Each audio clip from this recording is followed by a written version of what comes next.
எல்லாருக்கும் வணக்கம். இந்த வகுப்பில் நம்ம என்ன பார்க்க போகிறோம்னா ஜென்ரல் நாலேஜில் மிஸ்செலினியஸ் பார்ட் 2 பார்க்க போகிறோம். அதாவது பார்ட் 1ல் நம்ம என்ன பார்த்துருப்போம்னா மேஜர் கிராப்ஸ் ஆஃப் இந்தியா பற்றி பார்த்துருப்போம், சில நேஷனல் போர்ட்ஸ் பற்றி பார்த்துருப்போம், அதே மாதிரி என்னென்ன சாயில் டைப்ஸ் இருக்குது அந்த மாதிரி விஷயங்கள்லாம் பார்த்துருப்போம். இந்த வகுப்பில் நம்ம என்ன பார்க்க போகிறோம்னா இந்தியா பார்டரிங் கண்ட்ரிஸ் என்ன, அதோட ஸ்டேட்ஸ்லாம் என்ன, அந்த ஸ்டேட்ஸோட கேபிட்டல், அதுக்கப்புறம் சில முக்கியமான சயின்ஸ் அண்ட் டெக்கில் வந்த சில ஸ்பேஸ் மிஷன்ஸ் பற்றி பார்க்க போகிறோம். அதெல்லாம் என்னென்னு பார்ப்போம். இப்போ ஃபஸ்ட் என்னென்னு பார்ப்போம். நமக்கு அடிக்கடி சியூடி எக்ஸாம்னாலும் சரி, டிசைன் எக்ஸாம்னாலும் சரி, நமக்கு இந்தியா பார்டரிங் கண்ட்ரிஸ், அதுக்கப்புறம் இந்த ஸ்டேட் கேபிட்டல்ஸு, அப்புறம் இந்தியா பார்டரிங் கண்ட்ரிஸோட கேபிட்டல்ஸ், இந்த மாதிரி கொஷின்ஸ் வந்துட்டு நமக்கு ஒரு 1 or 2 இயர்ஸ்க்கு ஒன்ஸ் கண்டிப்பாக வந்துடுது. ஸோ அந்த பேசிக்ஸ் ஃபஸ்ட் என்னென்னு பார்த்துடலாம். ஸோ இதுதான் இந்தியா மேப். ஃபஸ்ட்டாக இந்தியா மேப்பில் ஃபஸ்ட்டு இந்தியா பார்டரிங் கண்ட்ரிஸ் என்னென்னு ஃபஸ்ட்டு தெரிஞ்சுக்கணும். இப்போ லாஸ்ட் 2023 சியூடி எக்ஸாமில் கூட இந்தியா பார்டரிங் கண்ட்ரிஸ் வச்சு ஒரு மேட்ச் த ஃபாலோயிங் லிஸ்ட் மாதிரி ஒரு கொஷின் கேட்டிருந்தாங்க. ஸோ ஃபஸ்ட்டு என்னென்ன கண்ட்ரிஸ் இருக்குன்னு பார்த்துடலாம். பாகிஸ்தான், ஆப்கானிஸ்தான், சீனா, நேபாளம், பூட்டான், பங்களாதேஷ், மியான்மர். அதாவது இந்தியாவோட லேண்ட் பார்டர் வச்சுருக்க கண்ட்ரிஸ் எத்தனை இருக்குன்னா பாகிஸ்தான், ஆப்கானிஸ்தான், சீனா, நேபாளம், Bhutan, Bangladesh, Myanmar. So 7 countries இருக்குது. இந்த 7 கண்ட்ரிஸ் வந்து இந்தியாவோட லேண்ட் பார்டர்ஸ் வச்சுருக்காங்கன்னு சொல்கிறாங்க. ஸோ இந்த 7 கண்ட்ரிஸ் தான் எல்லைகளை பகிர்ந்து கொள்ளுகிறாங்க, அதாவது லேண்ட் பார்டர் கண்ட்ரிஸ்ன்னு சொல்லுவோம். ஸோ இந்த 7 கண்ட்ரிஸும் நம்ம எப்படி ஷார்ட் ஃபார்மாக ஞாபகம் வச்சுக்கலாம்னா அதுக்கு ஒரு ஸ்டோரி லைன் மாதிரி ஞாபகம் வச்சுக்கோங்க. நேற்று அப்பா கிட்ட பூமி பசிச்சுது அப்படின்னு சொல்லலாம் அப்படின்னு ஞாபகம் வச்சுக்கலாம். இப்போ ஒன்றும் இல்லை, இந்த நேக்கு வந்துட்டு நேபாள், ஆக்கு வந்துட்டு ஆப்கானிஸ்தான், இந்த பாக்கு வந்துட்டு பாகிஸ்தான், இந்த பூக்கு வந்துட்டு பூட்டான், மீ அப்படின்றதுக்கு மியான்மர், இந்த பேக்கு பங்களாதேஷ், சீக்கு சீனா. ஸோ 7 கண்ட்ரிஸ் வந்துருமா.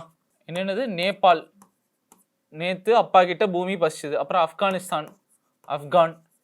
அடுத்து பாக்கு பாகிஸ்தான் சொல்லிக்கலாம். அடுத்து பூட்டான், மீக்கு மியான்மர். அடுத்த பாக்கு பங்களாதேஷ். கடைசியாக சீனா, சீக்கு. ஸோ 7 பார்டரிங் கண்ட்ரிஸ்னால் நீங்கள் இந்த கதை மாதிரி ஞாபகம் வச்சுக்கலாம். என்னென்னா நேற்று அப்பா கிட்ட பூமி பசிச்சதுன்னா நீங்கள் 7 பார்டரிங் கண்ட்ரிஸ், இந்தியாவோட பார்டரிங் கண்ட்ரிஸ் ஞாபகம் வச்சுக்கலாம். ஓகேவா? இப்போ அந்த 7 கண்ட்ரிஸோட கேபிட்டல் தலைநகரம் என்ன அதுவும் நம்ம ஞாபகம் வச்சுக்கணும். ஓகேவா? ஃபர்ஸ்ட் என்ன பார்த்தோம்? நேபாளம் பார்த்தோமா. நேபாளமோட கேபிட்டல் வந்து காத்மண்டு, அது ஞாபகம் வச்சுக்கணும். காத்மண்டு தான் நேபாளமோட கேபிட்டல். அடுத்து ஆப்கானிஸ்தான், பாகிஸ்தான் 2 பார்த்தோமா. அடுத்து ஆப்கானிஸ்தான் கேபிட்டல் வந்து காபூல், பாகிஸ்தான் கேபிட்டல் வந்து இஸ்லாமாபாத், பூட்டான் கேபிட்டல் வந்துட்டு திம்பு. அடுத்து மியான்மர் கேபிட்டல் வந்து நைபிடா. அப்புறம் லாஸ்ட்டாக 2 பார்த்தோம்ல, பங்களாதேஷ், சீனா. பங்களாதேஷ் கேபிட்டல் வந்து டாக்கா, சீனாக்கு வந்துட்டு பீஜிங். பங்களாதேஷ் கேபிட்டல் வந்து டாக்கா. ஓகேவா? ஸோ இப்போ நம்ம என்ன பார்த்தோம்னா இந்தியா அதோட லேண்ட் பார்டரிங் கண்ட்ரிஸ் பார்த்தோம், அதோட கேபிட்டல்ஸ் பார்த்தோம். கரெக்டாக? ஆக்சுவலாக ஒரு ப்ரீவியஸ் இயர் கொஷின் எப்படி வந்துச்சுன்னா, இப்போ பாகிஸ்தான் அப்படிங்கிறது இந்தியாவோட எந்தெந்த ஸ்டேட்ஸோட பார்டரிங்கில் இருக்குது அப்படின்னு கேட்டிருந்தாங்க. நம்ம அதுவும் மேப் வச்சு பார்க்கலாம். ஒரு பார்டரிங் கண்ட்ரிஸும் எந்தெந்த ஸ்டேட்ஸோட பார்டரிங்கில் இருக்குது அதுவும் நம்ம தெரிஞ்சு வச்சுக்கணும். ஸோ இப்போ பாகிஸ்தான் அப்படின்னு எடுத்துக்கிட்டோன்னா அது இந்தியாவோட பார்டரிங்னு நமக்கு தெரியும். எந்தெந்த ஸ்டேட்ஸோட பார்டரிங் அதுதான் நமக்கு இன்னும் கொஞ்சம் டீப்பாக தெரிஞ்சுக்கணும். கரெக்டாக? ஸோ அப்போ அப்படின்னு பார்த்தோன்னா குஜராத் வரும் 1, இங்கே பாகிஸ்தானோட எல்லையை பகிர்ந்துக்குதா.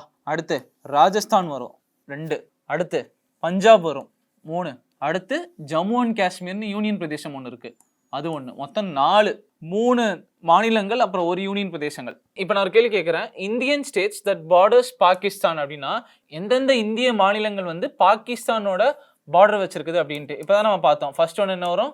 குஜராத் வரும். அடுத்து என்ன வரும்? ராஜஸ்தான் வரும். கரெக்டாக? அதுக்கடுத்து பஞ்சாப் வரும். அடுத்து Jammu and Kashmir union territory. கரெக்டாக? ஸோ நம்ம இது தெரிஞ்சதுன்னா கேள்வி எப்படி கேட்டாலும் நம்ம ஆன்சர் பண்ணிடலாம். இப்போ இதில் ஒரு 3 ஸ்டேட் கொடுத்துட்டு இதில் வேறு ஏதாவது கொடுத்துருந்தாங்கன்னா அதுதான் தப்பு நம்ம கண்டுபிடிச்சிடலாம். கரெக்டாக? ஈஸியாக. இப்போ Indian states that borders Pakistan அப்படின்னா குஜராத், ராஜஸ்தான், பஞ்சாப், ஜம்மு அண்ட் காஷ்மீர். இந்த மாதிரி நம்ம ஒரு ஸ்டேட்டுக்கும் நம்ம தெரிஞ்சு வச்சுக்கணும். இப்போ அடுத்து பார்த்தீங்கன்னா ஆப்கானிஸ்தான் எடுத்துக்கோங்க. இப்போ ஆப்கானிஸ்தானோட இந்திய எல்லையை பகிர்ந்து கொண்டு இருக்கிற எத்தனை யூனியன் பிரதேசங்கள் இல்லை எத்தனை மாநிலங்கள் இருக்குது அப்படின்னு பார்த்தோம்னா இந்த இடத்துல ஒரு சின்ன ஏரியாவை தான் பார்டர் பண்ணுது. அப்போ லடாக்னு ஒரே ஒரு யூடி தான் ஆப்கானிஸ்தானோட பார்டரிங்கில் இருக்குது. அப்போ ஆப்கானிஸ்தான் பார்டரிங் ஸ்டேட்ஸ் யூனியன் டெரிட்டரிஸ்ன்னு கேட்டால் ஒன்று தான், லடாக் அப்படின்ற ஒரு யூனியன் டெரிட்டரி மட்டும்தான். இப்போ கொஸ்டினில் கேட்பாங்க, எப்படி கேட்பாங்கன்னா ஆப்கானிஸ்தானோட பார்டர் பண்ணிட்டு இருக்கிற ஒரே ஒரு யூனியன் டெரிட்டரி என்ன அப்படின்னு தான் கேள்வி கேட்பாங்க. அதுக்கு ஆப்ஷன்ஸில் எப்படி நம்ம கொஸ்டின்ஸ் வரும்னா ஆப்ஷன்ஸில் ஜம்மு அண்ட் காஷ்மீர் இருக்கும், லடாக் இருக்கும், அதே மாதிரி நியூ டெல்லி இருக்கும், இல்லைனா சண்டிகர்னு இருக்கும். இப்போ ஒரே ஒரு யூனியன் டெரிட்டரி என்னது? லடாக். இப்போ நான் ஒரு கொஸ்டினாக உங்களுக்கு எழுதி காட்டுறேன், உங்களுக்கு புரியும். ஸோ ஆப்கானிஸ்தானோட Indian bordering state or UT என்னது அப்படின்னு கேட்பாங்க. இப்போ ஆப்ஷனில் என்ன இருக்குன்னா, ஏல வந்து சண்டிகர்னு இருக்குன்னு வச்சுக்கோங்க, ஒரு யூனியன் டெரிட்டரி. சண்டிகர் அப்படிங்கிறது ஒரு யூனியன் டெரிட்டரி, கரெக்டாக. ஆப்ஷன் பியில் வந்துட்டு ஜம்மு அண்ட் காஷ்மீர்னு இருக்குன்னு வச்சுக்கோங்க. ஆப்ஷன் சியில் லடாக். ஆப்ஷன் டியில் டெல்லி. ஸோ இந்த கொஷினுக்கு என்ன ஆன்சர் பண்ணுவீங்க சொல்லுங்கள்? ஆப்கானிஸ்தானோட இந்தியன் பார்டரிங் ஸ்டேட் யூட்டி என்னது அப்படின்னு கேட்டிருக்காங்க. நமக்கு தெரியும் ஒரே ஒரு யூனியன் டெரிட்டரி தான். அது என்ன union territory? Ladakh. So option C தான் இதோட ஆன்சர். நமக்கு கொஷின் இப்படி தான் இருக்கும். நம்ம படிக்கும் போது நீங்களே கொஷின் கேட்டு பழகுங்க இந்த மாதிரி. இப்போ ஆப்கானிஸ்தானோட எத்தனை ஸ்டேட்ஸ் இல்லை எத்தனை யூனியன் டெரிட்டரி அப்படின்னு கேட்டாங்கன்னா ஒரே ஒரு யூனியன் டெரிட்டரி தான். எத்தனை ஸ்டேட்ஸ்ன்னு கேட்டாங்கன்னா ஸ்டேட்ஸ் கிடையாது, 0. ஏன்னா எந்த ஸ்டேட்டுமே கிடையாது. ஒரே ஒரு லடாக் அப்படின்ற யூனியன் டெரிட்டரி மட்டும் தான் அது பார்டர் பண்ணுது. அதே மாதிரி நீங்கள் சைனாக்கு, அதுக்கப்புறம் நேபாளம், அதுக்கப்புறம் பூட்டான், அதுக்கப்புறம் பங்களாதேஷ், மியான்மர். ஸோ இந்த கண்ட்ரிஸும் எந்தெந்த ஸ்டேட்ஸோட பார்டர் பண்ணுது அப்படின்னு நீங்கள் தெரிஞ்சு வச்சுக்கணும். ஸோ உங்கள் எல்லாருக்கும் ஒரு ஹோம் ஒர்க் மாதிரி, இப்போ நம்ம என்ன பார்த்தோம்னா பாகிஸ்தான், ஆப்கானிஸ்தான் இது வந்து எந்தெந்த இந்தியன் ஸ்டேட்ஸ் யூனியன் டெரிட்டரிஸோட பார்டர் இருக்குன்னு பார்த்தோமா. ஸோ நீங்கள் என்ன பண்ணுங்கள், சைனா, நேபாள், பூட்டான், பங்களாதேஷ், மியான்மர் இந்த 5 கண்ட்ரியும் எடுத்து இந்தியாவோட எந்தெந்த ஸ்டேட்ஸோட இவங்க பார்டர் பண்ணிட்டு இருக்காங்க அப்படின்றத நீங்கள் எடுத்து எழுதி பாருங்க. ஸோ எடுத்து எழுதினீங்கன்னா உங்களுக்கு கிளியராக ஒரு ஐடியா கிடச்சிரும் எந்தெந்த ஸ்டேட்ஸ்லாம் எந்தெந்த கண்ட்ரிஸோட பார்டரிங் இருக்குது அப்படின்ட்டு. ஸோ ஃபஸ்ட்டு நம்ம சயின்ஸ் அண்ட் டெக்னாலஜி பற்றி பார்க்கும்போது இது வரைக்கும் கரண்ட் அஃபேர்ஸில் நிறைய ஸ்பேஸ் மிஷின்ஸு, நிறைய டிஃபென்ஸு அதெல்லாம் பார்த்துருப்போம், கரெக்டாக. ஸோ இப்போ என்ன பண்ண போகிறோம்னா, இப்போ இது வரைக்கும் படித்த ஸ்பேஸ் டெக்னாலஜிஸ் ஃபுல்லாக ஒரு கிளிம்ஸாக நம்ம என்னென்னு பார்த்துடலாம். அதுக்கு முன்னாடி நம்ம 8 பிளானட்ஸ்னால் என்ன, சன்னை சுற்றி இருக்க 8 பிளானட்ஸ் பற்றி ஒரு சிம்பிளாக ஒரு ஜிகே பார்த்துடலாம். ஃபஸ்ட்டு இதுதான் சன்னை சுற்றிட்டு இருக்கிற 8 பிளானட்ஸ், கரெக்டாக. ஃபஸ்ட்டு 8 பிளானட்ஸ் என்னென்னு நம்ம நேம் பண்ண தெரிஞ்சுக்கணும். அதாவது ஃபர்ஸ்ட் பிளானட் என்ன? மெர்க்குரி, கரெக்டாக. அடுத்து செகண்ட் பிளானட் வீனஸ். மூணாவது நம்ம எல்லாருக்கும் தெரியும் எர்த். நாலாவது மார்ஸ். 5th பிளானட் வந்து ஜூபிட்டர், கரெக்டாக. 6வது சாட்டன். 7வது யுரேனஸ். 8வது நெப்டியூன், ஓகேவா. ஸோ 8 பிளானட்ஸ் என்னென்னு தெரிஞ்சிச்சு, கரெக்டாக. ஸோ நீங்களே கொஷின் கேட்டு பழகிக்கோங்க. எர்த்தோட ஃபஸ்ட்டு 4 பிளானட்ஸ் என்ன, எர்த்தோட லாஸ்ட் 4 பிளானட்ஸ் என்ன, அதேமாதிரி ஈவன் நம்பர்ஸில் இருக்க பிளானட்ஸ் என்ன, ஆட் நம்பர்ஸில் இருக்க பிளானட்ஸ் என்ன, இந்த மாதிரி நீங்களே ட்ரிக்கியாக கொஷின் கேட்டு பழகி வச்சுக்கோங்க இந்த பிளானட்ஸ்க்கு. ஸோ இந்த பிளானட்ஸ் பற்றி ஃபர்தராக என்னென்னு நம்ம பார்க்கலாம். ஸோ இப்போ 8 பிளானட்ஸ் படித்தோம்ல, அதை பற்றி பேசிக்ஸ் என்னென்னு பார்ப்போம். ஸோ சன், கரெக்டாக. இப்போ நம்ம சன்னுக்கு வந்துட்டு இட் இஸ் எ ஸ்டார் அப்படின்னு சொல்கிறாங்க. It gives us light and heat அப்படின்னு சொல்கிறாங்க. Without the sun there will be no life on Earth. அதாவது இந்த லைட் அண்ட் ஹீட் இல்லைன்னா நமக்கு எர்த்தில் வந்துட்டு லைஃப் ஃபார்ம்ஸ் இருக்காது அப்படின்ற மாதிரி சொல்கிறாங்க. அடுத்து இப்போ பிளானட்ஸ் பார்த்தோம்ல, அந்த பிளானட்ஸை பற்றி ஜென்ரலான ஃபேக்ட்ஸ் என்னென்னு பார்ப்போம். So smallest planet of our solar system அப்படின்னு கேட்டாங்கன்னா அது மெர்க்குரி, கரெக்டாக. அதே மாதிரி க்ளோசஸ்ட் டு த சன்னு சொன்னாலுமே அது மெர்க்குரி தான், கரெக்டாக. ஸோ ஸ்மாலஸ்ட் அப்புறம் க்ளோசஸ்ட் இந்த 2 வார்த்தையும் இருந்துச்சுன்னா அது நம்ம மெர்க்குரி டேரெக்டாக போயிடலாம். அதுக்கடுத்து ஹாட்டஸ்ட் பிளானட் அப்படின்னு சொன்னோம்னா வீனஸ். இது வந்து எர்த்தோட ட்வின்னு சொல்லுவாங்க, அதாவது எர்த் மாதிரியே இருக்கும் அப்படின்னு சொல்கிறாங்க. அப்போனா ஹாட்டஸ்ட் பிளானட் அப்புறம் எர்த்தோட ட்வின் அப்படின்னு சொன்னாங்கன்னா அது வந்து நம்ம வீனஸ் அப்படின்னு சொல்லலாம். அடுத்து எர்த், அது நம்ம எல்லாருக்கும் தெரியும், only planet with life, our home, ஓகேவா. அடுத்து மார்ஸ், ரெட் பிளானட் அப்படின்னு சொல்கிறாங்க. மார்ஸுக்கு வந்து இன்னொரு பேர் என்னன்னா ரெட் பிளானட். அது வந்து நம்ம அந்த இமேஜ்லேயே பார்த்துருப்போம். மார்ஸ் பார்த்தீங்கன்னா ரெட் கலரில் இருக்குது, பார்த்தீங்களா. ஸோ அதனால தான் இதுக்கு ரெட் பிளானட் அப்படின்னு பேர் வந்திருக்கு. அடுத்து ஜூபிட்டர், பிக்கஸ்ட் பிளானட். அப்போ ஸ்மாலஸ்ட் பிளானட் என்ன பார்த்தோம், மெர்க்குரி. அதுக்கு ஆப்போசிட்ல பிக்கஸ்ட் பிளானட்னா என்ன, Jupiter. Has a big red spot அப்படின்னு சொல்றாங்க. ஸோ ஜூபிட்டர் பிளானட்ல ஒரு பெரிய ரெட் ஸ்பாட் இருக்குன்னு சொல்றாங்க, ஒரு ரெட் ஏரியா அப்படின்ட்டு, ஓகேவா. அடுத்து சாட்டன் ஹாஸ் பியூட்டிஃபுல் ரிங்ஸ் இருக்கிற பிளானட் அப்படின்னா என்னது, அது சாட்டன். அதுவும் இமேஜ்ல நீங்க பாருங்க, சாட்டன்ல ரிங்ஸ் இருக்கா. ஸோ ரிங்ஸ் இருந்தா அது பேர் சாட்டன். அடுத்து Uranus, Neptune. Spins on its side blue green colour. Uranus வந்துட்டு ப்ளூ கிரீன் கலர், நெப்டியூன் வந்து ஃபார்த்தஸ்ட் பிளானட். லாஸ்ட்டாக இருக்கிற தூரமாக இருக்கிற பிளானட் என்ன, ஃபார்த்தஸ்ட். வெரி விண்டி, அதாவது ரொம்ப காற்று இருக்கும் அப்படின்னு சொல்கிறாங்க நெப்டியூனில், ஓகேவா. ஸோ இதுதான் பிளானட்ஸ் பற்றியான ஒரு ஜென்ரல் ஃபேக்ட்ஸு. இதை ஞாபகம் வச்சுக்கோங்க. எப்பயாவது ஏதாவது ஒரு ஸ்டேட்மெண்ட்டு எலிமினேஷன் மெத்தடுக்கு நம்ம யூஸ் ஆகும். ஸோ இப்போ நம்ம ஒரு பிளானட்ஸ் பார்த்தோம்ல, அந்த ஒரு பிளானட்ஸ்க்கும் என்னென்ன மிஷின்ஸ் கொண்டு வந்தாங்க இஸ்ரோலேருந்து அப்படின்ட்டு நம்ம பார்க்கலாம். அதாவது நம்ம இந்தியாவில் இருந்து ஒரு பிளானட்ஸ்க்கும் என்னென்ன திட்டங்கள் நம்ம நிறைவேற்றியிருக்கோம், என்னென்ன நிறைவேற்ற போகிறோம், அதெல்லாம் நம்ம பார்க்கலாம் என்னன்ட்டு. So space missions of ISRO. இஸ்ரோனா இந்தியன், ஃபஸ்ட்டு இஸ்ரோட ஃபுல் ஃபார்ம் நம்ம தெரிஞ்சுக்கணும், கரெக்டாக. இஸ்ரோட ஃபுல் ஃபார்ம் என்ன, Indian space research organisation. Indian space research organisation. நமக்கு ஸ்பேஸ் சம்மந்தப்பட்ட கேள்விகளில் ஃபுல் ஃபார்ம் கொஷின்ஸும் வருது. லைக் அது ஈஸி கொஷின்ஸும் சொல்லலாம், டஃப் கொஷின்ஸும் சொல்லலாம். நீங்கள் எதுக்கும் தெரிஞ்சு வச்சுக்கணும். நாம ஏதாவது ஒரு வார்த்தையை மாற்றி வச்சு நமக்கு கேட்க வாய்ப்பு இருக்குது. So Indian space research organisation தான் இஸ்ரோட ஃபுல் ஃபார்ம். என்னென்ன மிஷின்ஸ் வந்துட்டு எந்தெந்த பிளானட்ஸ்க்கு அனுப்புகிறாங்க, அதாவது எந்தெந்த திட்டங்கள் எந்தெந்த கோள்களுக்கு அனுப்புகிறாங்க அப்படின்னு நம்ம தெரிஞ்சுக்கணும். இப்போ நம்ம எல்லாருக்கும் தெரியும் சந்திராயன் 1, 2, 3ங்கிறது எதுக்கான மிஷின்? நிலவுக்கான மிஷின். அடுத்து ஆதித்யா L1 அப்படிங்கிறது டு ஸ்டடி அபவுட் சன்னுக்கான மிஷின். ஓகேவா? மங்கள்யான் அப்படிங்கிறது மார்ஸ், அதாவது மார்ஸ் ஆர்பிட்டர் மிஷின் சொல்றாங்க, மார்ஸுக்கான மிஷின். அடுத்து ஸ்பேடெக்ஸ் அப்படின்னு ஒரு மிஷின் கொண்டு வந்திருக்காங்க. அது என்னதுன்னா to test satellite docking in space அப்படின்னு சொல்லியிருக்காங்க.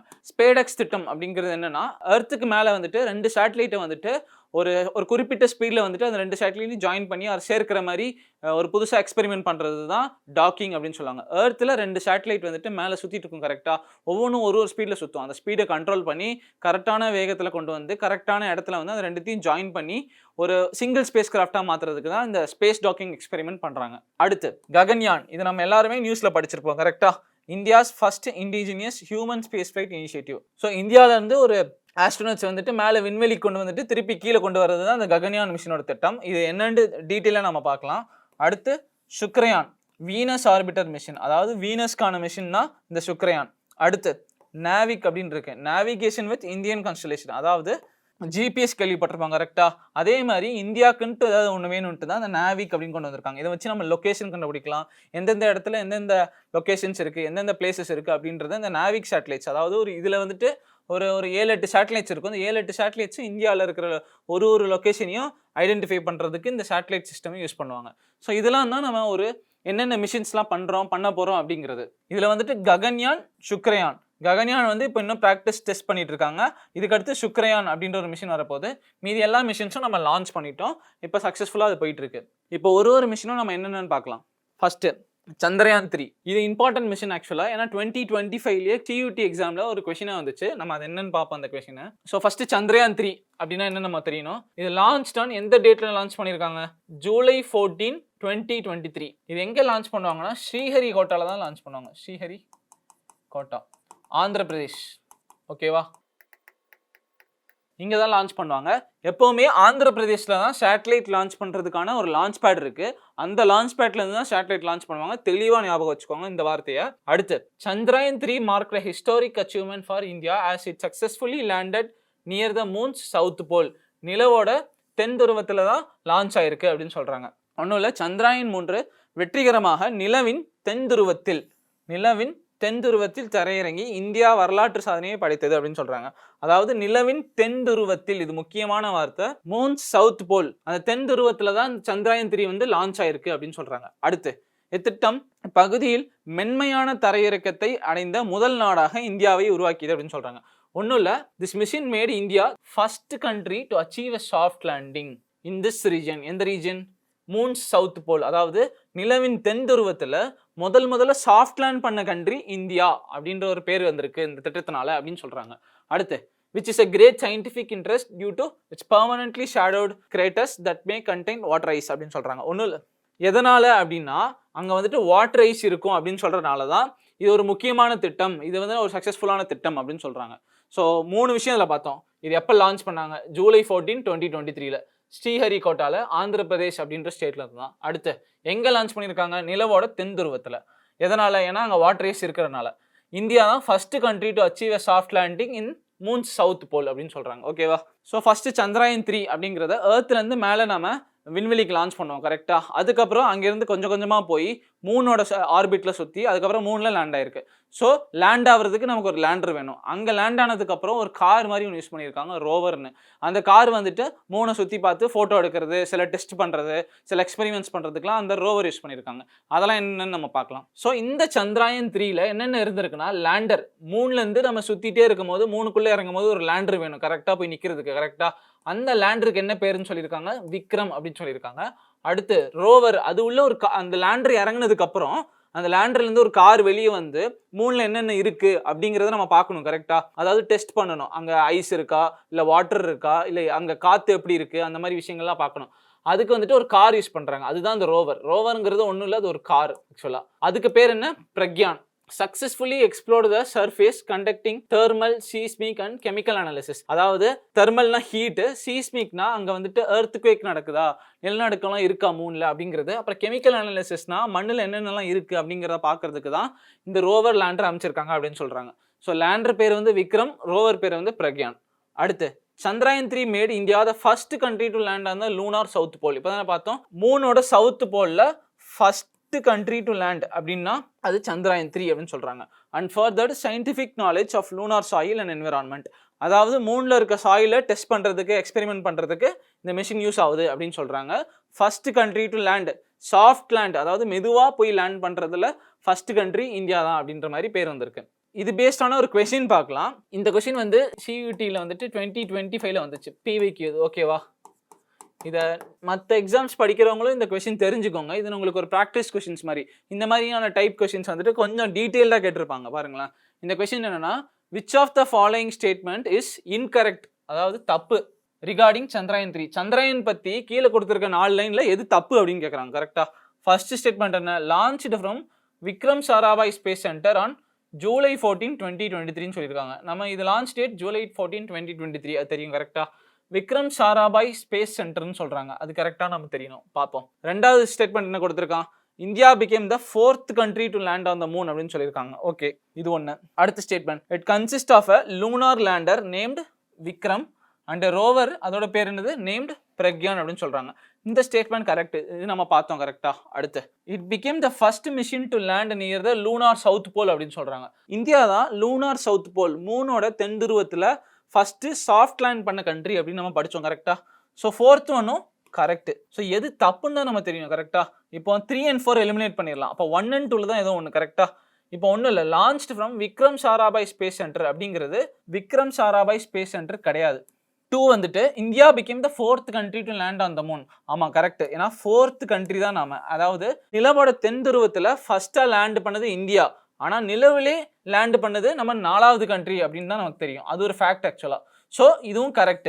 செகண்ட் ஸ்டேட்மெண்ட், ஃபர்ஸ்ட் ஸ்டேட்மெண்ட் தான் தப்பு, launched from Vikram Sarabhai space centre on July 14, 2023. இதில் வந்து ஜூலை 14, 2023 கரெக்டு, ஆனால் விக்ரம் சாராபாய் ஸ்பேஸ் சென்டருங்கிறது தப்பு. ஏன்னா நம்ம ஸ்ரீஹரிகோட்டாவில் தான் லான்ச் பண்ணாங்க அப்படின்னு சொன்னோமா. ஸ்ரீஹரிகோட்டாங்கிறது ஆந்திர பிரதேஷில் இருக்குது அப்படின்னு பார்த்தோமா.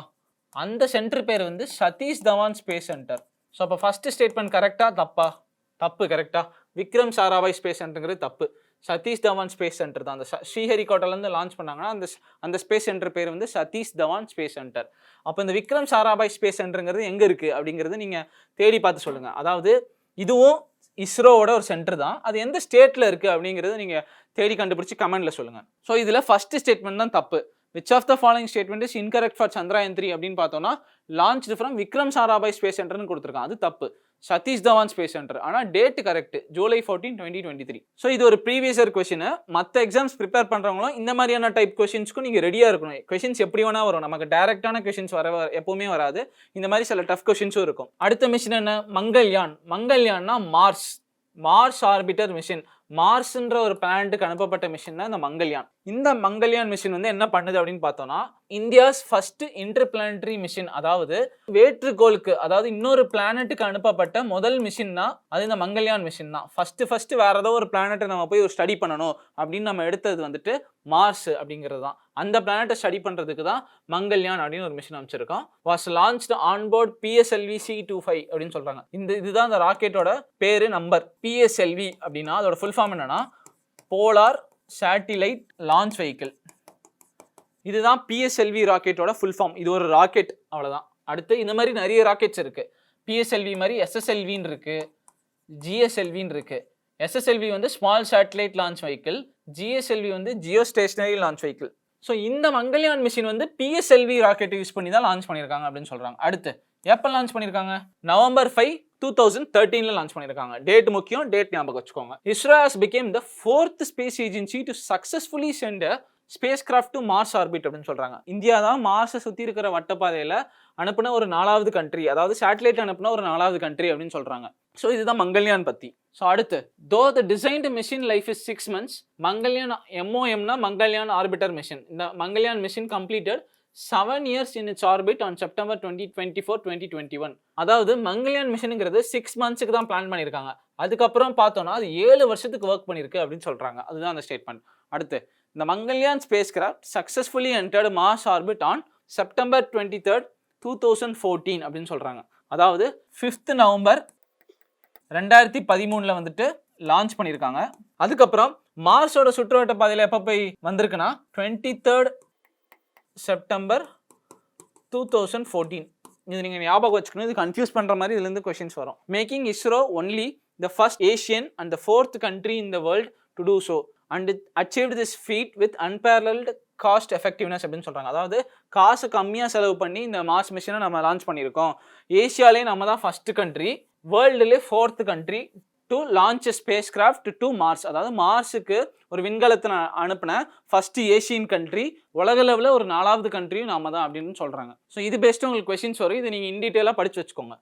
அடுத்த machine Aditya L1. Aditya L1 அப்படிங்கிறது சன்னுக்கான மிஷின் அப்படின்னு நம்ம பார்த்தோம்னா சூரியனுக்கான mission. India's first solar mission அப்படின்னு சொல்றாங்க. இந்தியாவோட ஃபர்ஸ்ட் சோலார் மிஷின் என்ன அப்படின்னு கேட்டாங்கன்னா அது ஆதித்யா L1. இந்த ஆதித்யா L1 அப்படிங்கிறது எதனால இந்த பேர் வந்துச்சு அப்படின்னு நான் சொல்றேன்.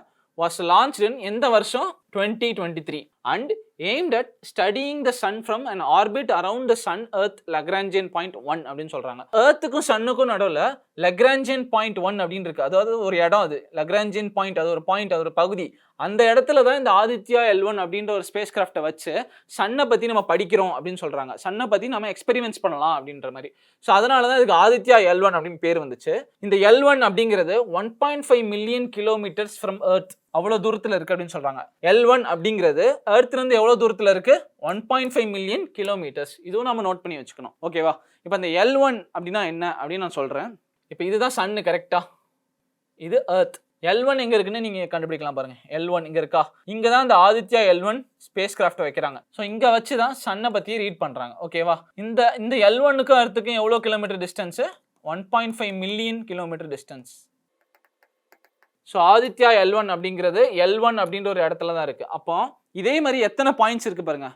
L1 இங்கே இருக்கா? Lagrangian point. எர்த்துக்கு பின்னாடி பார்த்தோம்னா L2. அதுக்கப்புறம் சன்னுக்கு அந்த பக்கம் பாருங்கள் L3ன்னு ஒரு பாயிண்ட் இருக்கா? ரைட் சைடில் L4ன்னு ஒரு பாயிண்ட் இருக்கு, லெஃப்ட் சைடில் L5ன்னு ஒரு பாயிண்ட் இருக்கு. ஸோ மொத்தம் 5 லெக்ராஞ்சியன் பாயிண்ட் இருக்கு. எல்லாமே வந்துட்டு நம்ம சோலார் சிஸ்டம்ல ஒரு பாயிண்ட் தான். ஆக்சுவலாக ஒவ்வொன்றும் ஒரு கிலோமீட்டர் டிஸ்டன்ஸ்ல இருக்கும். L1ங்கிறது 1.5 மில்லியன் கிலோமீட்டர் டிஸ்டன்ஸ்ல இருக்கு.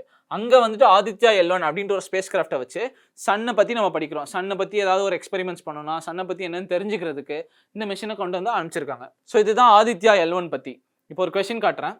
What is the aim of the Aditya L1 mission அப்படின்னு கேட்டிருக்காங்க. ஆதித்யா L1 திட்டத்தின் நோக்கம் என்ன? அதுதான் கேள்வி. ஜூபிட்டரை பற்றி படிக்கிறது, சன், மூன், மார்ஸ். இது ஆன்சர் ஈஸி, கரெக்டா? ஆதித்யா L1ஓட மிஷின் வந்துட்டு எதை பற்றி படிக்கிறதுக்கு? சன்னை பற்றி. இன்னும் டீட்டெயில்டாக கேட்பாங்கன்னா அது எந்த பாயிண்ட்ல அந்த ஆதித்யா L1 இருக்கு, லெக்ராஞ்சியன் பாயிண்ட் 1ஆ 2ஆ 3ஆ 4ஆ 5ஆ அப்படி கேட்பாங்க. அது வந்து லெக்ராஞ்சியன் பாயிண்ட் 1. அது எந்த டேட்ல லான்ச் பண்ணாங்க அப்படின்ற ஒரு கொஸ்டின் வரும். டேட்டு அதை ஞாபகம் வச்சுக்கணும். ஓகேவா? இந்த பேசிக்ஸ் நம்ம ஏன் படிக்கிறோம்னா இனிமேல் நியூஸில் ஆதித்யா L1, சந்திராயன் 3, மங்கள்யான் இதை பற்றிலாம் வரும்போது நீங்கள் வந்துட்டு ஏதாவது முக்கியமான பாயிண்ட் வந்துச்சுன்னா இந்த நோட்ஸோடய சேர்த்து எழுதிக்கணும். புதுசாக இதுவரை கண்டுபிடிச்சிருக்காங்க அப்படி இப்படின்ட்டு. ஓகேவா?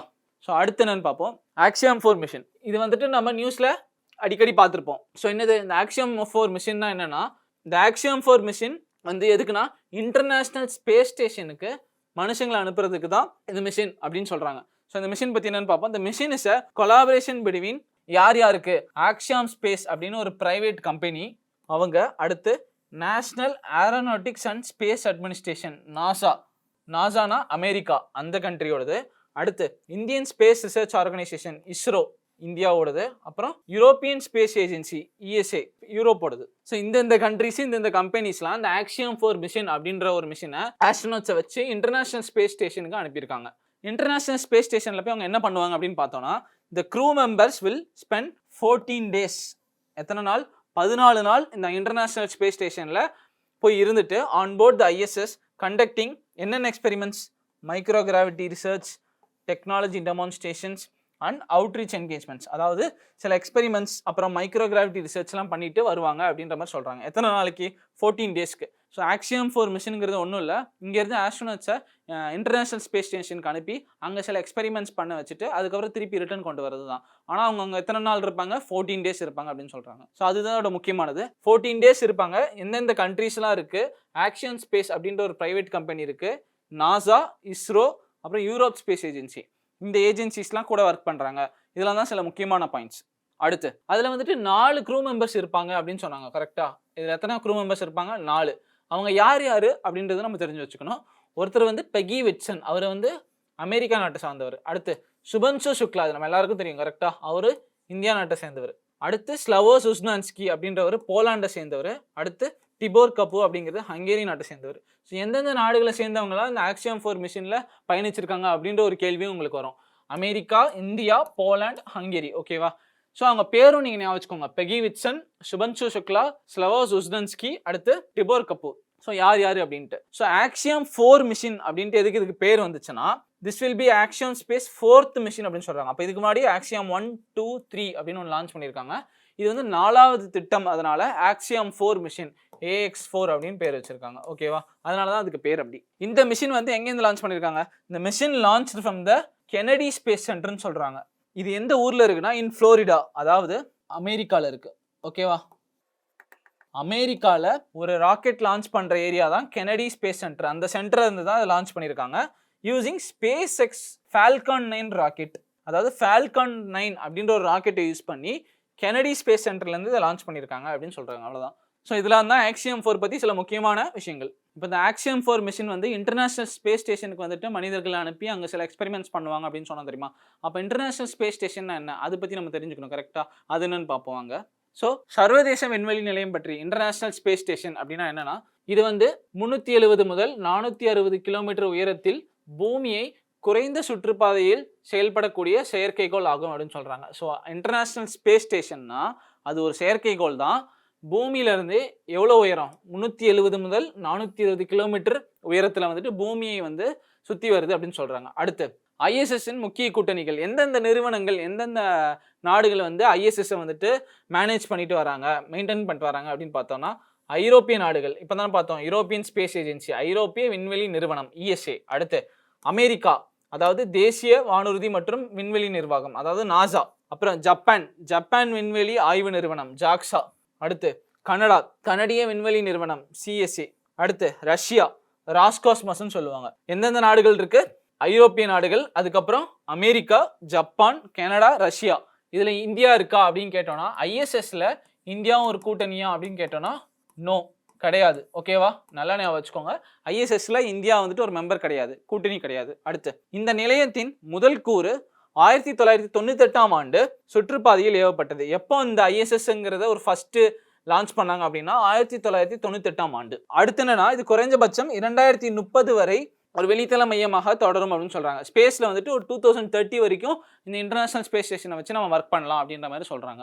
ஸோ இப்போ அடுத்து என்னன்னு பார்க்கலாம். NASA ISRO synthetic aperture radar அப்படின்னு சொல்றாங்க. அதாவது நிசார் சேட்டிலைட் அப்படின்னு நியூஸ்ல வந்திருக்கும், நீங்க கேள்விப்பட்டிருப்பீங்க. நிசார் சேட்டிலைட். ஓகேவா? இது என்னன்னா, இந்த நிசாரோட ஃபுல் ஃபார்ம் என்ன அப்படின்னு பார்த்தோம்னா, NASA ISRO synthetic aperture radar. நாசாக்கு N, இஸ்ரோக்கு I, synthetic S, aperture A, radar R. நிசாரோட ஃபுல் ஃபார்ம் வந்துட்டு இதுதான். ஓகேவா? தெரிஞ்சு வச்சுக்கோங்க. இது எந்தெந்த நாடுகளுக்கு? நாசாக்கும் இஸ்ரோக்கும். அப்போனா அமெரிக்காவும் இந்தியாவும் சேர்ந்து கொண்டு வந்த மிஷின் தான் NISAR satellite mission, NISAR mission. ஓகேவா? இந்த மிஷின் நிசார் சேட்டிலைட் அப்படிங்கிறது என்ன பண்ணுன்னா, this collaborative effort aims to measure Earth's dynamic surfaces, changing ecosystems and ice masses அப்படின்னு சொல்கிறாங்க. ஸோ இந்த நிசார் சேட்டிலைட் அப்படிங்கிறது என்ன பண்ணுன்னா, எர்த்துக்கு மேலே ஸ்பேஸ்க்கு போயிட்டு எர்த்தை வந்துட்டு நல்லா ஃபோட்டோ எடுத்து எர்த்தோட லேண்ட் மாசஸை, இப்போ வந்துட்டு ஒரு ஐஸ் இருக்குன்னா அந்த ஐஸ் எவ்வளோ குறைஞ்சிருக்கு ஒரு 10 வருஷத்தில், அப்புறம் இப்போ ஒரு அண்டார்டிகா ஆர்டிக் ஓஷன்ஸ்லாம் இருக்குல்ல, அங்கேருந்து ஐஸ் வந்துட்டு எவ்வளோ குறையுது, அப்புறம் எவ்வளோ வாட்டர் லெவல் இன்க்ரீஸ் ஆகுது, எந்தெந்த இடத்துல மலைகள் இருக்குது, அந்த மலைகளோட உயரம் என்ன, எல்லாத்தையுமே எர்த்தை பற்றியான சில விஷயங்கள் எடுக்கிறதுக்கு மட்டும்தான் இந்த சேட்டலைட்டை லான்ச் பண்ணியிருக்காங்க அப்படின்னு சொல்கிறாங்க. அதாவது இந்த சேட்டலைட் வேறு என்ன பண்ணுன்னா, எவ்வளோ பொல்யூஷன் எர்த்தில் இருக்குது, எவ்வளோ எக்கோசிஸ்டம்ஸை எப்படி மெயின்டைன் பண்ணுறோம் நாம, அந்த மாதிரி விஷயங்களை இந்த சேட்டலைட் பண்ணும். ஸோ அடுத்து Nisar will provide crucial information about biomass. நான் சொன்னல, பயோமாஸ், நேச்சுரல் அசாத், அதாவது எர்த் குவேக்ஸ், சுனாமிஸ், அதுக்கப்புறம் வால்கேனோ எரப்ஷன் அந்த மாதிரிலாம் வந்துச்சுன்னா இது சொல்லுன்றாங்க, நேச்சுரல் அசாட்ஸ். அப்புறம் சீ லெவல் ரைஸ், எவ்வளோ சீ லெவல் இன்க்ரீஸ் ஆகிருக்கு, அப்புறம் கிரவுண்ட் வாட்டர் எவ்வளோ இருக்குது, அந்த மாதிரி விஷயங்கள் எல்லாம் இந்த நிசார் சேட்டலைட் சொல்லும். எர்த்தில் நமக்கு என்னென்னலாம் தேவைகள் இருக்கோ, இப்படிலாம் அதை மெஷர் பண்ணணுமோ அந்த மாதிரி விஷயங்கள்லாம் இதை மெஷர் பண்ணி கொடுக்கும் அப்படின்னு சொல்கிறாங்க. The satellite's ability to see through the clouds and light rain day and night will enable data users to continuously monitor earthquake and landslide prone areas அப்படின்னு சொல்கிறாங்க. ஒன்றும் இல்லை, இந்த சேட்டலைட் வந்துட்டு டே அண்ட் நைட் ஒர்க் பண்ணும் அப்படின்னு சொல்கிறாங்க. அதாவது இப்போ கிளவுட்ஸ் அதிகமாக இருந்துச்சுன்னா அதுக்கு மேலே தானே சேட்டலைட் இருக்கும், கரெக்டாக? ஸோ சேட்டலைட் வந்து கிளவுட்ஸையும் பெனிட்ரேட் பண்ணி ஃபோட்டோ எடுத்து என்ன நடக்குது அப்படின்றத நம்ம காட்டும். அப்படின்றதுனால தான் நிசார் சேட்டலைட் வந்து ஒரு முக்கியமான மிஷின் அப்படின்ற மாதிரி சொல்கிறாங்க. ஸோ ஃபைனலாக இது அமெரிக்கா இந்தியாவோட மிஷினு. எர்த்தோட ஐஸ் மாசஸ், எவ்வளோ சீ லெவல் ரைஸ் ஆயிருக்கு, கிரவுண்ட் வாட்டர் என்ன, அந்த மாதிரி விஷயங்கள் தெரிஞ்சுக்கிறதுக்கு தான் இந்த மிஷின் லான்ச் பண்ணியிருக்காங்க. ஸோ இவ்வளோ ஸ்பேஸ் மிஷின்ஸ் பார்த்தோம், கரெக்டாக? அப்போ எர்த்துக்கு மேலே ஒரு லெவலில் வந்துட்டு ஒரு சேட்டலைட், ஸ்பேஸ் கிராஃப்ட்டு அந்த மாதிரிலாம் வைக்கிறாங்க. அப்போ அதுக்கு வந்துட்டு ஆர்பிட் அப்படின்னு சுற்றுவட்ட பாதைன்னு பேர் வைக்கிறாங்க. ஸோ அதை வந்து கிளாஸிஃபை பண்ணுறாங்க. என்னன்னா இதுக்கு இந்த ஆர்பிட்டுக்கு இந்த பேர், இந்த ஆர்பிட்டுக்கு இந்த பேருன்னு சொல்கிறாங்க. அது என்னன்னு நம்ம பார்ப்போம். உயரத்தை பொறுத்து 3 வகையான சுற்றுப்பாதைகள் உள்ளன அப்படின்னு சொல்கிறாங்க. அதாவது தாழ் புவி வட்டப்பாதை, அப்புறம் நடுத்தர புவி வட்டப்பாதை, அப்புறம் உயர் புவி வட்டப்பாதை. இது ஆங்கிலத்தை பார்த்தோம்னா லோ எர்த் ஆர்பிட்னு சொல்லுவாங்க. தாழ் புவி வட்டப்பாதை, அப்புறம் நடுத்தர புவி வட்டப்பாதை, அதாவது மிடில் எர்த் ஆர்பிட். இது உயர் புவி வட்டப்பாதை, ஹை எர்த் ஆர்பிட். இது எல்லாமே எர்த்துக்கு மேலே இருக்கிற ஆர்பிட்ஸ், ஒரு ரீஜியன் சொல்லிக்கலாம். அதை நான் என்னென்னு ஒரு இமேஜில் காட்டுறேன். ஸோ ஒரு ஆர்பிட் என்னன்னு பார்க்கலாம். ஃபர்ஸ்ட் லோ எர்த் ஆர்பிட்னு பார்த்தோமா, தாழ் புவி வட்டப்பாதை. இது வந்துட்டு சேட்டிலைட்ஸ் ஹியர் ஆர்பிட் ஃப்ரம் எர்த்லேருந்து 160லேருந்து 2000 கிலோமீட்டர் வந்துட்டு உயரத்தில் இருக்கிறது தான் இந்த லோ எர்த் ஆர்பிட் அப்படின்னு சொல்கிறாங்க. இதை நோட் பண்ணி வச்சுக்கோங்க, 160 to 2000 கிலோமீட்டர். அப்போ எர்த்லேருந்து நம்ம ஒரு சேட்டலைட்டில் லான்ச் பண்ணி 160லேருந்து 2000 கிலோமீட்டர் ஹைட்டில் நம்ம வச்சோன்னா அது வந்து ஒரு லோ எர்த் ஆர்பிட் ரீஜன். அந்த இடத்துல நம்ம இந்த சேட்டலைட்டை வைக்கிறோம் அப்படின்னு சொல்லுவாங்க, கரெக்டாக? அந்த இடத்துல வைக்கிறனால நமக்கு என்னென்ன யூசேஜ் இருக்குன்னு பார்த்தோன்னா, எர்த்தை நம்ம ஈஸியாக ஃபோட்டோ எடுத்துக்கலாம். அதாவது எர்த்து நமக்கு பக்கத்துலேயே இருக்கும். ஸோ எர்த்தில் நீங்கள் இப்போ நம்ம நிசார் சேட்டலைட் அம்சம் தெரியுமா, அது வந்து எர்த்தோட சீ லெவல் ரைஸ், அதாவது தண்ணி எவ்வளோ ஏறிச்சு, கிரவுண்ட் வாட்டர் லெவல்லாம் எப்படி பார்க்கணும் அப்படின்னு சொல்லி தெரியுமா. அப்போ எர்த்துக்கு பக்கத்துலேயே இருந்தால் தான் அது எவ்வளோன்ட்டு அதை மெஷர் பண்ண முடியும். ஸோ அந்த மாதிரியான சேட்டலைட்ஸ்லாம் இந்த லோ எர்த் ஆர்பிட்டில் வைப்பாங்க. இப்போ இந்த லோ எர்த் ஆர்பிட் பாருங்களேன், they are ideal for task like space station. நம்ம இன்டர்நேஷனல் ஸ்பேஸ் ஸ்டேஷன் பார்த்தோமா, அதெல்லாம் வந்துட்டு லோ எர்த் ஆர்பிட்ல தான் இருக்குன்னு சொல்கிறாங்க. அப்புறம் எர்த் அப்சர்விங் சேட்டலைட்ஸ் அப்படின்னு சொல்கிறாங்க. ஸோ அப்போ எர்த் அப்சர்விங் சேட்டலைட்னா என்ன, எர்த்தில் நம்ம சீ லெவல் ரைஸு, இப்போ ஏதாவது ஒரு லேண்ட்ஸ்லைட்ஸு, இல்லைனா ஒரு எர்த் குவேக்கு, ஸோ இப்போ ஒரு சுனாமி வந்துச்சுன்னா எந்தெந்த நாடுகள்லாம் அதில் பாதிப்படைஞ்சது, எவ்வளோ லெவலுக்கு பாதிப்படைஞ்சது, இப்போ அந்த சீ லெவல் ரைஸ் எவ்வளோ இருந்துச்சு, அப்புறம் நம்ம அண்டார்டிகா, ஆர்டிக் ஓஷன்ஸ்லாம் ஐஸ் எவ்வளோ கரைஞ்சிது அப்படின்னு நம்ம நியூஸ் பார்க்குறோம் தெரியுமா. அதெல்லாம் இந்த சேட்டலைட்ஸ் தான் நமக்கு ஃபோட்டோ எடுத்து கம்பேர் பண்ணி அனுப்போம். இப்போ ஒரு வருஷம் முன்னாடி இந்த சேட்டலைட் ஒரு ஃபோட்டோ எடுத்து வச்சிருக்கோம், இப்போ ஒரு ஃபோட்டோ எடுத்து வச்சதுன்னா அப்போ எவ்வளோ குறைஞ்சிருக்குன்னு ஒரு கம்பேரிசன் நம்ம பண்ணலாம், கரெக்டாக? ஸோ அந்த மாதிரியான எர்த்தை அப்சர்வ் பண்ணுறதுக்கு இந்த லோ எர்த் ஆர்பிட்டில் நம்ம சேட்டலைட்டை பிளேஸ் பண்ணி ஃபோட்டோஸ் எடுப்போம். ஸோ அதுக்கு தான் இந்த லோ எர்த் ஆர்பிட் தாழ் புவி வட்டப்பாதையை பயன்படுத்துவாங்க. அடுத்து நடுத்தர புவி வட்டப்பாதை, மீடியம் எர்த் ஆர்பிட்ஸ், கரெக்டாக? இது எவ்வளோ டிஸ்டன்ஸு, 2000 கிலோமீட்டர்லேருந்து 35,786 கிலோமீட்டர் ஹை. லோ எர்த் ஆர்பிட்டுங்கிறது 160லேருந்து 2000 கிலோமீட்டர். இப்போ இந்த மிடில் எர்த் ஆர்பிட்டுங்கிறது 2000லேருந்து 35,786 கிலோமீட்டர் ஹை. இந்த ஹைட்டில் இருக்கிற சுற்றுவட்ட பாதைகள்லாம் மிடில் எர்த் ஆர்பிட், அதாவது நடுத்தர புவி வட்ட பாதைன்னு சொல்லுவாங்க. இப்போ இந்த ஆர்பிட்டில் என்னென்ன மாதிரி சேட்டலைட்ஸ் வைப்பாங்கன்னா, navigation systems like GPS use middle earth orbit to provide global coverage அப்படின்னு சொல்கிறாங்க. ஸோ மிடில் எர்த் ஆர்பிட்டில் நேவிகேஷன் சிஸ்டம் சேட்டலைட்ஸ்லாம் வைப்பாங்கன்னு சொல்கிறாங்க. இப்போ லோ எர்த் ஆர்பிட்டில் எர்த்தை அப்சர்வ் பண்ணுறது, எர்த்தை நம்ம கண்காணிக்கிறதுக்கான சேட்டலைட்ஸ்லாம் எப்போ சொல்லுவோம். அதுக்கு மேலேயும் கொஞ்சம் வந்தோன்னா நேவிகேஷன் சிஸ்டம் சொல்கிறாங்க. இப்போ ஜிபிஎஸ் நம்ம யூஸ் பண்ணுறோம், கரெக்டாக? எர்த்து ஃபுல்லாக நம்ம ஒரு லொக்கேஷனில் இருக்கோம், அவங்க ஒரு லொக்கேஷனில் இருக்காங்க.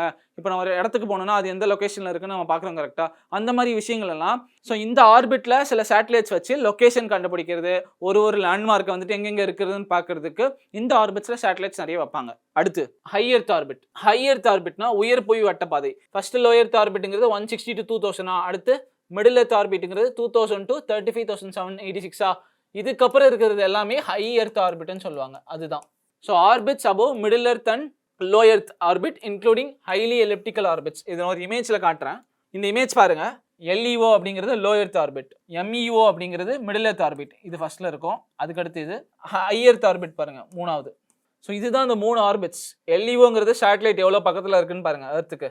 ஸோ ஃபோட்டோஸ் நிறைய எடுத்து எர்த்தை நிறைய நம்ம அப்சர்வ் பண்ணலாம். அதுக்கடுத்து மிடில் எர்த், அதுக்கப்புறம் ஹை எர்த் ஆர்பிட். ஓகேவா? இதுதான் அந்த டைப்ஸ் ஆஃப் ஆர்பிட். நம்ம என்ன பார்த்தோம்னா ஸ்பேஸ் மிஷின்ஸ் முக்கியமானது பார்த்தோம். இஸ்ரோவோட ஸ்பேஸ் மிஷின்ஸ் பார்த்தோம், அதாவது நிசார் சேட்டலைட் பார்த்தோம். அதுக்கப்புறம் ஆக்சியம் 4 மிஷினு, அப்புறம் சந்திராயன் 3 மிஷினு, அப்புறம் ஆதித்யா L1, அதுக்கப்புறம் மங்கள்யான் மிஷன்ஸ், இந்த மாதிரி முக்கியமான ஸ்பேஸ் மிஷன்ஸ்லாம் பார்த்தோம். இது பெஸ்ட் கொஷின்ஸும் நமக்கு நிறைய வருது. ஸோ இதுக்கப்புறம் இது சார்ந்த இன்ஃபர்மேஷன் கலெக்ட் பண்ணிங்கன்னா அதையும் நீங்கள் இதில் நோட் பண்ணி வச்சுக்கோங்க.